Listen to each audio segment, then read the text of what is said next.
My name is Corrine Whipke. I've lived in Santa Cruz since 1975, and I think I began working in the polls probably 10 to 12 years ago. First as a clerk, being told what to do, and then when our inspector retired, they asked me to elevate myself to inspector, which is more work, but more responsibility, but really more fun. Your first experience as a poll worker can be a little scary, but you always have your inspector, and there are people who have been coming for years and years and working, and they will be sure to answer questions for you.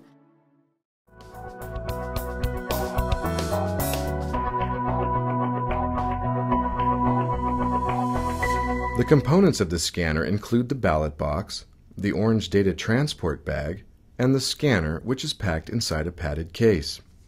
The open polls audit form and the closed polls audit form are found inside the red striped envelope number 7.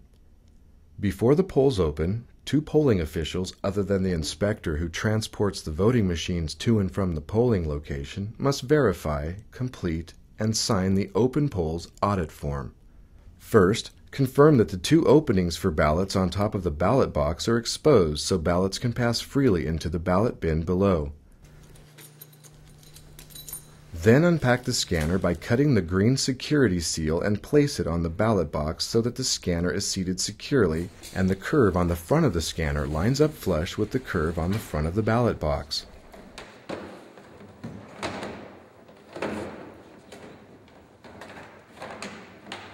There are labels that state front on the scanner and box to match up for proper placement of the scanner. Keys for the scanner and ballot box are in the orange data transport bag. The smaller round key is for the ballot box. The large skate type key is for the back of the scanner. These keys must be kept with one poll worker at all times, either in a pocket or around the wrist. Confirm inside serial number. 510799. Check. Check to make sure that the serial number on the back of the scanner matches the serial number on the open polls audit form. Verify that the number of the square silver holographic seal on the back of the scanner matches the one on the open polls audit form. Open the back of the scanner with the large skate type key to check the memory pack seal. Confirm yellow padlock seal number. 8866. Check. After ensuring the seal is intact, check that it matches the number on the open polls audit form. Take out the power cord plug, then lock the rear access panel. This must be locked during polling hours. You are now ready to plug in the scanner and perform the zero vote check.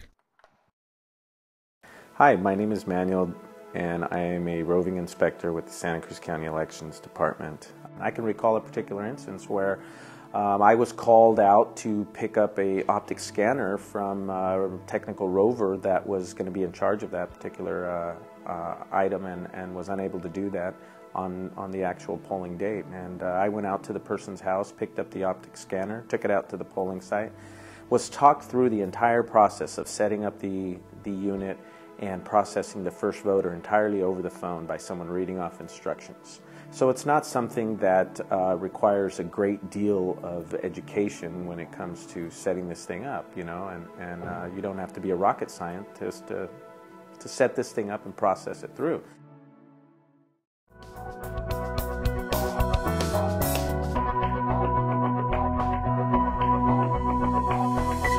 When you plug in the scanner, it will power up automatically. Check that the red power light and the green Ready for Ballots light on the front of the scanner are on. The scanner will begin to print out a verification report. On the report, check the following: election date and time, all checksums okay, your precinct number, and 0 votes cast for all contests. This tape is part of the official record and must not be torn off until after the polls close. The paper tape 0 vote report is to be shown to the first voter as a confirmation of accuracy and transparency in the voting process. Also show the first voter that the LED counter on the front of the scanner reads 0. To avoid damage to the paper tape, keep it rolled up during the day and paperclip the roll. Have the first voter confirm that the smaller write-in bin in front and the larger main ballot bin are empty. Also show the first voter that the auxiliary bin in the back is empty. Lock the ballot bin access door. The auxiliary bin should be locked so the slot is exposed for the deposit of ballots that cannot be scanned for any reason. Verify that all data on the open polls audit form is completed. 2 poll workers other than the inspector who transports the voting equipment must sign it at the bottom. Place this form in envelope number 7. This machine is now ready to scan ballots. My name is Terry Dorsey, and I'm an analyst with the Board of Supervisors office, and I've been helping with the elections function for a number of years. I started out first as a poll worker, then I was an inspector, and now I'm a roving inspector. And it's a great thing that we do to help our community. Poll workers really do serve an important function that day. You know, it's a large job, but you have an inspector who is trained to work with you. And the most important thing I think to remember is that you folks are in charge of the poll. You need to make sure that you're keeping control of the sign-in list so that things don't get a little bit out of your hand. And your inspector is always there, and if the inspector has a question, the elections hotline is always there.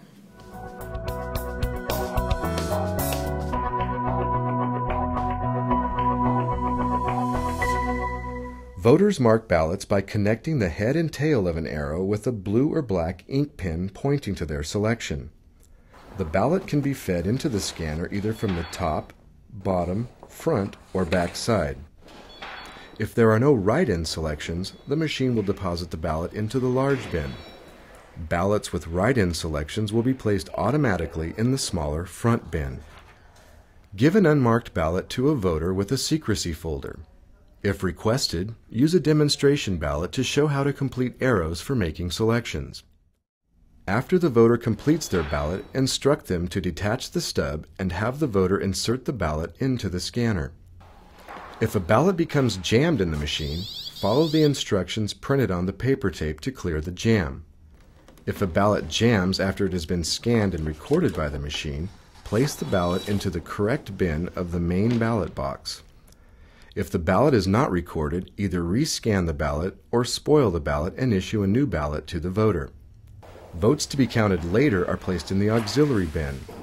These include ballots not scanned in the event of a power outage or for any other reason. When a vote is scanned and counted, the scanner makes an acceptance tone, and the LED counter advances by 1.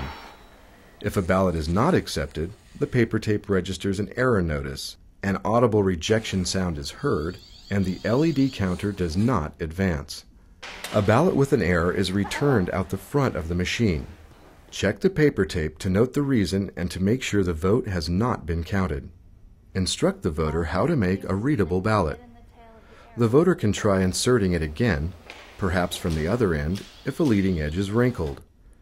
If the voter wants the ballot accepted as is, press the number 3 override key when the ballot is in the feed position. Poll workers must not handle or look at a voter's ballot unless the voter has asked for assistance with marking his or her ballot. The laws guarantee the voter a secret ballot. Santa Cruz County has an election hotline number to assist with questions and technical support. If a scanner stops working, continue to accept ballots in the auxiliary bin and immediately call the hotline number at 831-454-3081. My name is Joanne Foote, and I have worked at the polls for about 5 years. Started out as a clerk, and last year progressed to an electronic voting specialist. The training for this was really very, very good, very thorough, and I've enjoyed doing it. It's most comforting to know that if we have a problem, we know exactly to whom we can turn, and the help is always there all day long.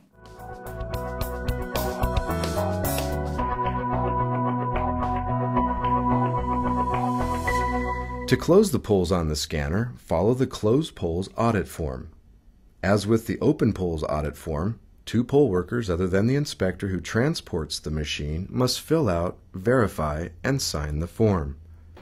First, open the auxiliary bin.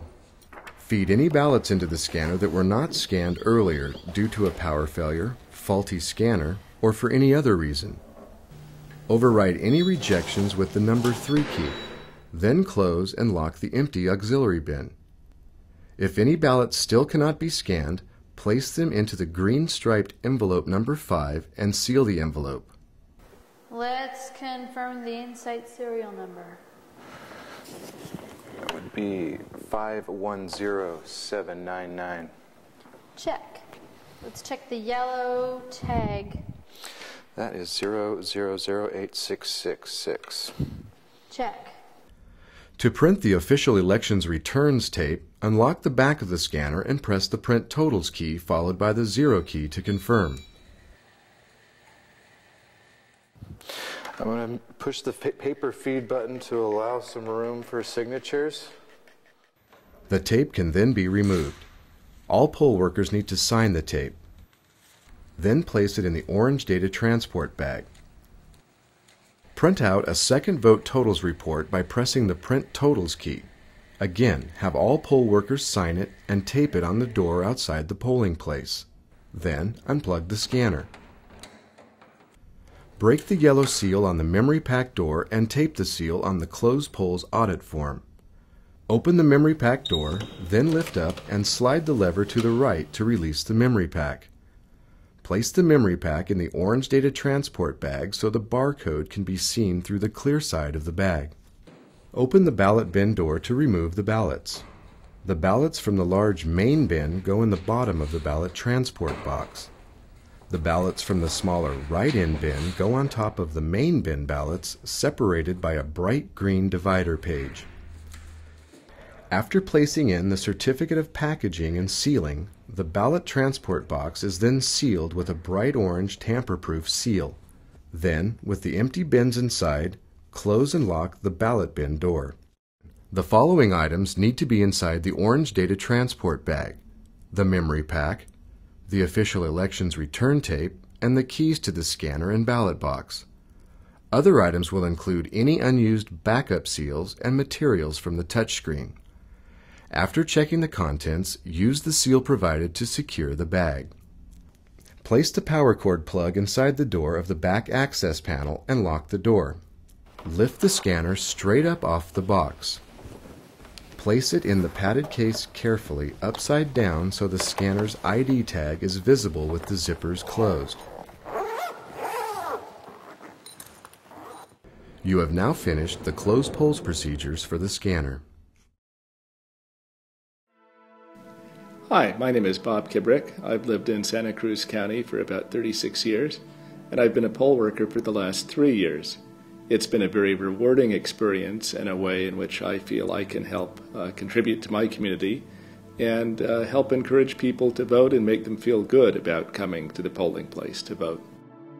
As a poll worker, you are the one point of contact a lot of voters have with voting and the experience of voting. And given the fact that not as many people vote as we would like, even in the best of circumstances, we have maybe 60% turnout, would like to make that a lot higher. And one way to do this, I think, is to really encourage people when they come out to vote to make voting as pleasant an experience for them as possible, to make sure that they're going to come back again. And so whatever the voters' problems are, we're there to help them, whether it's to figure out if they're at the right polling place or not, or if they have an issue with registration. We have provisional voting, so that even in situations where people may not appear on the roster, they're still able to cast a ballot and hopefully get that straightened out after Election Day. So in all that we do, it's important to make sure that people come away from the polling place feeling good about voting and about their experience in dealing with the poll workers.